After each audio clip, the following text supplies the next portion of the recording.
Welcome to my channel Quranic reflections. आज की कहानी है सब्र पर, वो खामोश ताकत जो हर मोमिन को जिंदा रखती है। आयशा की ज़िंदगी शुरू से ही खामोशी में गुजरी। वो बचपन से कम बोलने वाली, गहरी सोच रखने वाली लड़की थी। उसकी आंखों में हमेशा एक सवाल होता था, जैसे दुनिया की शोर में भी वो किसी आवाज़ को सुन रही हो। अल्लाह की आवाज़। वो एक ऐसे घर में पैदा हुई जहाँ बेटियों को अल्लाह की अमानत तो समझा जाता था, लेकिन उनके ख्वाब बोझ समझे जाते थे। उसके वालिद सख्त मिजाज के थे। वो अक्सर कहते, लड़कियों का असल ज़ेवर सब्र होता है, इतनी तालीम का क्या फ़ायदा। आयशा चुप रहती, उसके दिल में चुभन होती। वो सब्र को कमज़ोरी नहीं समझती थी, वो जानना चाहती थी कि असल सब्र क्या होता है। बचपन की आजमाइशें। आयशा की माँ बहुत नरम दिल थी, लेकिन शोहर के सामने खामोश। रात को अक्सर आयशा के सर पर हाथ रखकर कहती, बेटा, अल्लाह सब देख रहा है, बस सब्र रखना। ये जुमला आयशा अपने सीने से लगा लेती। उसे स्कूल बहुत पसंद था, लेकिन 5वीं जमात के बाद उसकी पढ़ाई रुकवा दी गई। उस रात वो पहली बार इतना रोई, लेकिन किसी को आवाज़ नहीं दी।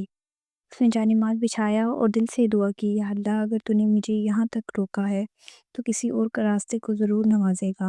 मुझे सब्र दे, लेकिन मुझे खाली ना छोड़ना। कम उम्री की शादी। सिर्फ 16 साल की उम्र में आयशा की शादी इमरान से कर दी गई।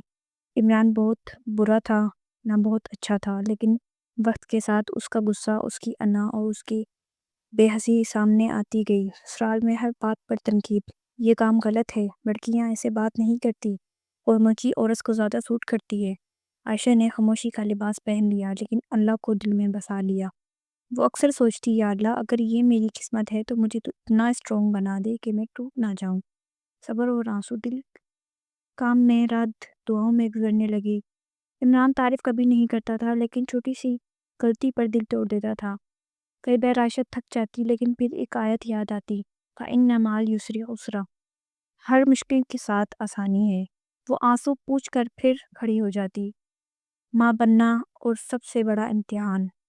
कुछ सालों बाद अल्लाह ने उसे बेटा अता किया। आयशा ने पहली बार खुद को मुकम्मल महसूस किया। वो बच्चे को सीने से लगा कर कहती, मैं तुझे सिर्फ सब्र नहीं सिखाऊंगी, मैं तुझे यकीन सिखाऊंगी। लेकिन खुशी ज़्यादा देर नहीं रुकी। बच्चा सख्त बीमार हो गया। हॉस्पिटल, दुआएं, सदका, सब कुछ हुआ, लेकिन किस्मत कुछ और लिख चुकी थी। जब उसका बेटा दुनिया से गया तो आयशा ने सिर्फ इतना कहा, या अल्लाह, तूने दिया, तूने लिया, मैं राज़ी हूँ। ये सब्र की वो मंजिल थी जहाँ ज़ुबान खामोश होती है, दिल ज़ख्मी होता है और ईमान जिंदा होता है। लोगों के ताने और अंदर की जंग। कुछ औरतों ने कहा, इतना सब कुछ सह लिया, अब ये पागल हो जाएगी, लेकिन आयशा पागल नहीं हुई, वो जाग गई। उसने अपने दर्द दर्द को मकसद बना लिया। कुरान तर्जमे के साथ पढ़ना शुरू किया।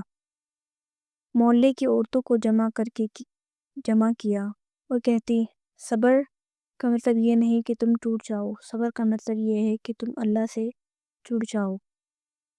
बदलता हुआ वक्त ने पलटी खाई।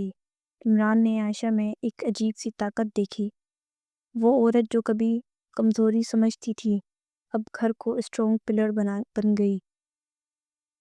एक दिन इमरान ने कहा, मैं तुम्हें बहुत देख लिया, लेकिन तुमने कभी बद्दुआ नहीं दी। आयशा मुस्कुरा कर बोली, क्योंकि मैं बद्दुआ से ज़्यादा दुआ पर यकीन रखा है। इस कहानी का यहाँ पर एंड होता है। आयशा की कहानी हर मोमिन के लिए एक पैगाम है। सब्र आंसू के साथ भी होते हैं, सब्र खामोशी नहीं, शोर है। अल्लाह सब्र करने वालों के साथ होता है। इन्नमा साबिरीन।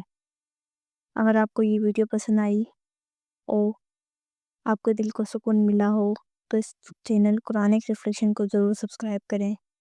ये आप यहाँ आपको वीडियोस मिलेंगी कुरान से जुड़ी हुई, दिल को छू लेने वाली इस्लामिक कहानियाँ, सब्र, यकीन और ईमान पर वीडियोस। कमेंट में ज़रूर बताएं कि आपको ये वीडियो कैसी लगी। आपका एक सब्सक्राइब, आपका एक कमेंट किसी के लिए हिदायत का ज़रिया बन सकता है। जज़ाकल्लाहु खैर।